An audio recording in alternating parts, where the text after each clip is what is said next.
Roy Scorer screamed in unrelenting agony as arcs of electricity ripped through his small frame. The 10-year-old human child, strapped to a metal chair in a sterile white room, tortured by the reptilian alien Karos for information on Earth's secret warship. Roy's piercing blue eyes rolled back, his shaggy brown hair matted with sweat, as Karos dispassionately increased the voltage again and again at the control panel. "Where is the human warship?" Karos demanded, his purple scales gleaming under the harsh light. "Tell me, or this pain will never end." Roy gritted his teeth, refusing to betray his world even as overwhelming pain racked his small body. He would not let his parents' deaths be in vain. The Barzan soldiers had already murdered his mother and father after luring the xenobiologist couple to the Barzan homeworld under false pretenses of cultural exchange. In reality, the cruel Barzan Empire, which dominated a quarter of the galaxy, wanted to interrogate them about the rumored warship and then kill them as a warning to Earth. But they hadn't known about Roy, and now he was their prisoner. In an alien monitoring station not far away, a technician frantically contacted his superior. Long-range sensors had detected an enormous object dwarfing any known vessel emerging from uncharted space. It was moving towards the Barzan homeworld with impossible speed. The technician's voice trembled as he relayed the grave news. If the approaching behemoth was the secret human warship, then the Barzans had just sealed their own fate by torturing Roy. The evil empire had no idea of the terrible vengeance they had just unleashed upon themselves. Earth would make them pay dearly for every scream they ripped from the innocent child's throat. Humanity's wrath was coming for the Barzans, and the galaxy would soon tremble before the might of the human race. In the Barzan command center, chaos erupted as warning lights flashed red and sirens screamed. Commander Zurak leaned over a technician's shoulder, his orange eyes widening in shock as he scanned the data pouring across the screens. "Impossible," he hissed, his forked tongue flicking out. "What in the stars is that thing?" The long-range sensors showed a monstrous vessel, easily dwarfing the mightiest Barzan dreadnought by a factor of 10. Its sleek black hull bristled with weapons arrays of unknown design, and its energy readings were astronomical, far beyond anything the Barzans had ever encountered. Zurak slammed a clawed fist on the console. "Raise the planetary shields immediately. Scramble every ship we have to intercept that behemoth." As the command staff frantically rushed to obey, Zurak stared at the view screen with a sinking feeling in his gut. If this was the human warship they had heard whispers about. In the interrogation room, Karos paused in his cruel work as the alarms blared through the facility.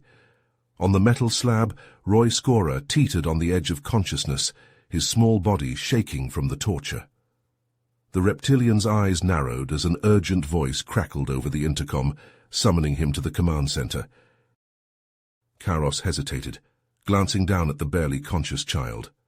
Then, with a cold sneer, he reached over and cranked the voltage up to lethal levels. Roy's back arched off the table as a strangled scream ripped from his raw throat. Leaving the boy to die, Karos turned on his heel and strode out. In orbit, a swarm of Barzan warships assembled in a bristling wall of metal, their weapons primed and aimed at the rapidly approaching intruder. On the bridge of the flagship, Commander Zurak gripped the arms of his chair tightly. "Open fire the moment that thing is in range," he barked. "Hit it with everything we have." But as the human ship plunged into the teeth of the Barzan fleet, their weapons splashed harmlessly against its midnight hull. The strange vessel didn't even slow down as it plowed through the formation, scattering battleships like toys. Zurak felt his scales go cold as a blinding beam of pure white energy lanced out from the human ship, instantly atomizing a dozen of his strongest battleships. The behemoth cruised onwards, implacable, shrugging off the Barzan's most powerful weapons like they were mere irritants.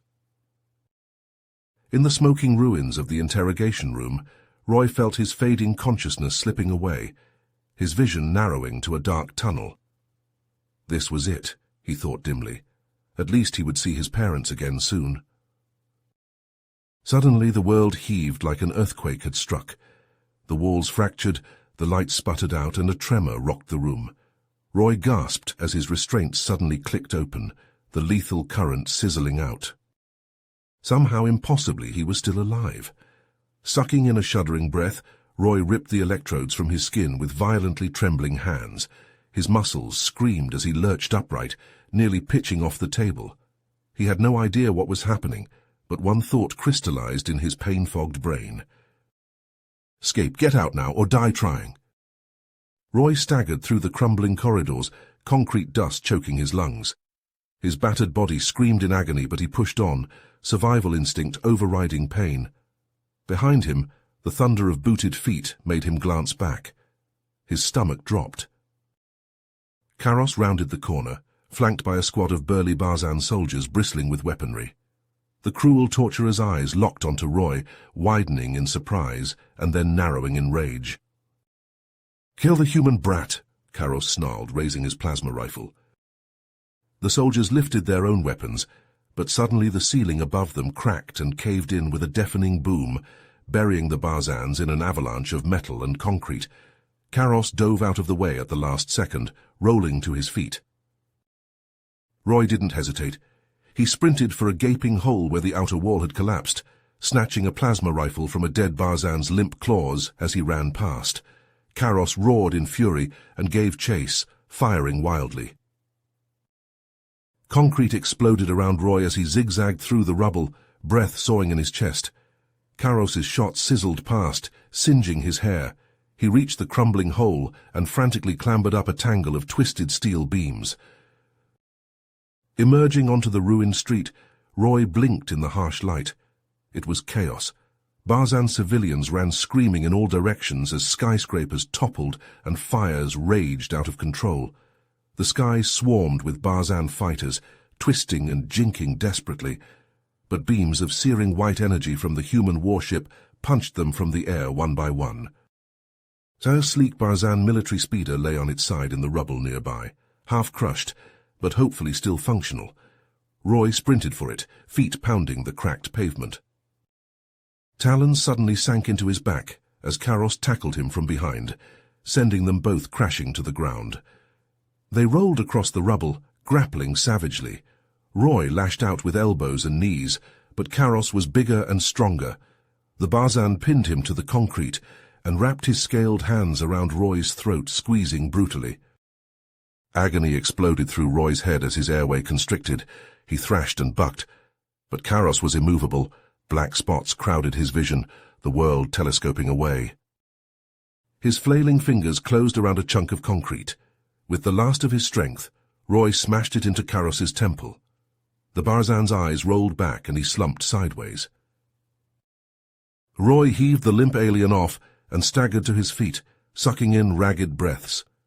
He half ran, half fell to the wrecked speeder and wrenched the cockpit open, hauling himself into the pilot's seat. The controls were alien, but Roy hammered at the ignition rune. Nothing. He tried again.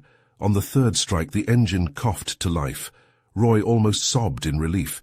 He grabbed the control yoke and slammed the accelerator to full. The speeder rocketed down the war-torn street, weaving between flaming wrecks and shell craters. In the skies above, the last Barzan warship disappeared in a blinding fireball as a salvo of human missiles struck home. The monstrous human vessel descended on columns of blue fire, absorbing the flak bursts and SAM launches, strobing up from the planet's defenses like they were mere gnats. It settled into a hovering position over the capital, impossibly huge, the sky dwarfed by its midnight hull. Hatches yawned open in the behemoth's ventral surface, and swarms of human troop transports spilled out, angling down on the stricken city like vengeful angels. The fall of the Barzan Empire had begun, and it was terrible to behold. Roy wrenched the speeder into a hairpin turn, tires screeching, as he swerved around the flaming husk of a downed Barzan gunship. Overhead, the sky flashed with streaking contrails and energy blasts as the human assault ships dueled with the remaining Barzan fighters. Suddenly, a human troop transport roared low over the shattered rooftops, engines howling. On its tail, a damaged Barzan fighter spat plasma bolts, stitching a line of molten craters across the transport's armored hull. One bolt clipped the transport's starboard engine, and it burst into flames. Belching black smoke, the crippled ship lurched sickeningly and plummeted towards the streets below. Roy slammed the accelerator to the floor, the speeder leaping forward. He angled towards a mound of rubble directly in the transport's path, heart pounding against his ribs. The stricken ship hit the street nose first and crumpled, skidding and spinning, as it gouged a trail of destruction through abandoned vehicles and chunks of fallen masonry. It finally slewed to a stop, smoke pouring from rents in its hull. Roy leapt from the speeder before it had fully stopped, hitting the ground at a sprint. He reached the transport as the hatch ground open, revealing a nightmarish tangle of twisted metal and sparking wires. Gritting his teeth, Roy wedged a length of steel beam into the gap and heaved. The hatch shrieked and gave slightly. Roy put his back into it, muscles burning, and with a final metallic groan, it reluctantly yielded. Acrid smoke billowed out, and Roy squinted into the dimness. Huddled forms stirred, groans of pain filtering through the haze. "This way," Roy coughed, beckoning urgently. "Hurry!" One by one they emerged, a dozen human soldiers in battered combat armor, some limping, others clutching wounds. Roy helped them out, hands moving with the sure efficiency of long practice as he quickly assessed injuries, using skills learned at his xenobiologist parents' sides to administer hasty field dressings. The soldiers were grizzled, hard-bitten men, bristling with weapons and the coiled lethality of veterans.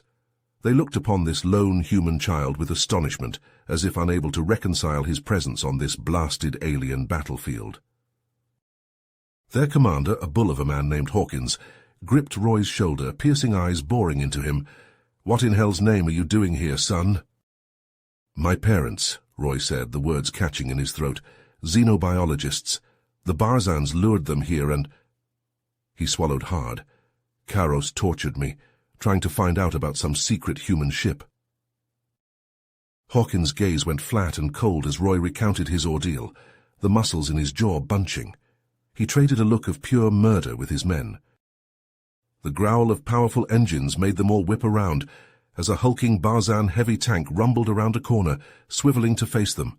Its massive cannon glowed as it drank in power, the muzzle starting to blaze white-hot.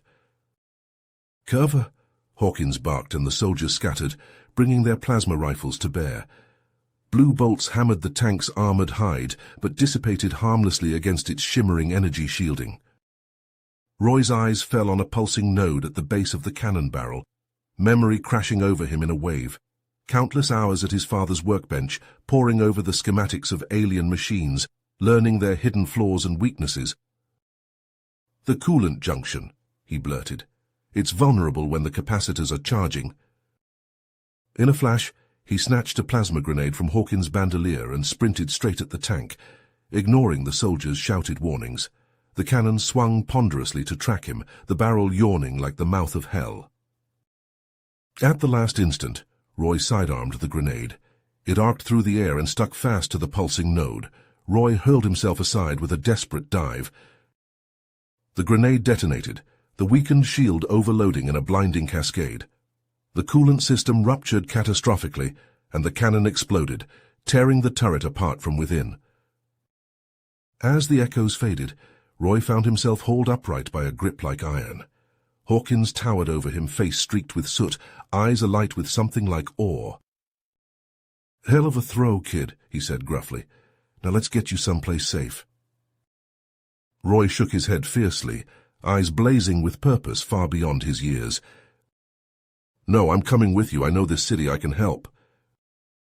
He jutted his chin towards the smoke-wreathed spires of the Barzan Palace, rising in the distance. "Shan't I want to look their king in the eyes when you drag him out of that palace in chains?" Hawkins hesitated for a long moment, his gaze locked with Roy's. The boy's eyes blazed with a fierce determination that seemed to belong to someone far older. Finally, the grizzled commander nodded. "All right, kid, we'll do it your way." He unslung his plasma rifle and chambered a fresh power cell with a metallic click. "But you stay close, you hear? No heroics." Roy nodded, gripping his own rifle tightly. Together the ragtag squad moved out, Roy guiding them through the labyrinthine side streets and alleys of the war-torn capital. They stuck to cover, avoiding the worst of the fighting as human forces clashed with the last fanatical holdouts of the Barzan military. Smoke choked the air and the constant thunder of energy weapons and explosions rang in their ears, but Roy navigated the chaos with a preternatural calm, his young face set in lines of grim focus. Hawkins and his men followed, marveling at the child's composure, even as they kept a wary eye out for ambushes. At last, the shattered facade of the royal palace loomed before them, its once grand architecture reduced to rubble and scorched stone. As they approached the main gates, a sight made them pull up short. The king of the Barzans sprawled on the palace steps, in a spreading pool of his own violet blood, his crown lying askew nearby. His reptilian eyes stared sightlessly at the smoke-stained sky, his ornate robes of office shredded by plasma fire. One of the soldiers cursed softly. Looks like his own guards turned on him, probably trying to cut a deal, the bastards. Hawkins nodded grimly. They must have realized the game was up. Doesn't matter now, we press on. They entered the palace cautiously, plasma rifles at the ready. The opulent halls were deserted, littered with debris and the bodies of courtiers and servants caught in the crossfire. Roy led them unerringly towards the throne room, his expression unreadable. As they approached the massive double doors, they could hear agitated voices from within. The last of the Barzan leadership, arguing and shouting as their world crumbled around them. Hawkins motioned for his men to take up breaching positions, but Roy stepped forward. "Wait," he said quietly. "Let me talk to them first. Maybe I can convince them to surrender." Hawkins frowned, clearly skeptical. "Kid, these bastards tortured you. They're not going to listen to reason." But Roy was already moving towards the doors, his slight frame somehow radiating an authority far beyond his years. "I have to try," he said simply. Hawkins hesitated, then lowered his rifle with a grunt. "All right, but we're right behind you." Roy nodded. He approached the barricaded doors and took a deep breath, then called out in fluent Barzan, his voice steady and clear. "Hear me, leaders of the Barzan. I am Roy Scorer, the child you once tortured. But I do not come for revenge. I come to offer you a choice." There was a sudden stillness from within, a shocked silence. Roy continued, his words echoing through the halls. "Your empire has fallen. Your armies are beaten. Further resistance is futile, but it need not end in more bloodshed." He paused, letting his words sink in. "Surrender now, and you will be treated with honor in accordance with the laws of war. You have my word, but choose to fight on, and you choose death. The choice is yours." For a long, tense moment, there was no response. Hawkins and his men tensed, fingers tightening on triggers. Roy waited, his young face impassive. And then slowly the doors swung open. One by one the Barzan leaders filed out, their hands raised in surrender. They kept their eyes downcast, unable to meet the steady gaze of the child they had once tormented. As human soldiers flooded into the palace, securing the building and rounding up the last of the Barzan hierarchy, Roy turned to Hawkins with a tired smile, a glint of triumph in his eyes. But before he could speak, a searing bolt of plasma energy tore through the air and struck Roy square in the chest. He staggered back, eyes wide with shock. Hawkins whirled, weapon snapping up to see a battered figure rising from behind a shattered pillar. It was Karos, his scales cracked and bleeding, one eye swollen shut, murder burning in his gaze as he leveled his plasma rifle at Roy's crumpling form. Hawkins didn't hesitate. His rifle roared, stitching a line of superheated holes across Karos's chest. The torturer convulsed and fell, his weapon clattering to the rubble-strewn floor. But it was too late. Roy collapsed, a blackened hole smoking in his chest. Hawkins caught him before he hit the ground, cradling the boy in his arms. "Medic," he roared, his voice cracking. "I need a medic over here, now." But even as the words left his mouth, he knew it was futile. The wound was mortal, the damage too severe. Roy's breathing was shallow and labored, his face pale. With a trembling hand, the boy reached up and grasped Hawkins' arm, his grip surprisingly strong. Hawkins looked down at him, tears burning in his eyes. "It's okay," Roy whispered, his voice faint but calm. "It's okay, I got to see my parents' killers brought to justice. That's all I wanted." He managed a faint smile, blood flecking his lips. "Thank you," he breathed, "for everything." His eyes fluttered shut, his hand going slack in Hawkins' grip. On his young face a look of profound peace settled. The weight of his burdens finally lifted. All around them, the palace lay in ruins, the once mighty Barzan Empire fallen at last. The cost had been high, paid in the blood of soldiers and innocents alike, but none had paid a higher price than the brave young boy who now lay still in Hawkins' arms, his fight finally over. The grizzled commander bowed his head, shoulders shaking with silent grief. Gently, reverently, he laid Roy's body down amidst the rubble of the throne room. One by one, the soldiers around him fell still, heads lowering in solemn respect. No words were spoken, none were needed. In the silence, they stood united in their shared sorrow and their gratitude, a final tribute to the remarkable child who had given everything for a chance at justice. You have reached the end of the story. If you enjoyed this story and want to support us, please leave a like and subscribe to our channel, and for every comment that says 88, I will heart every single one of them. Thank you for your time.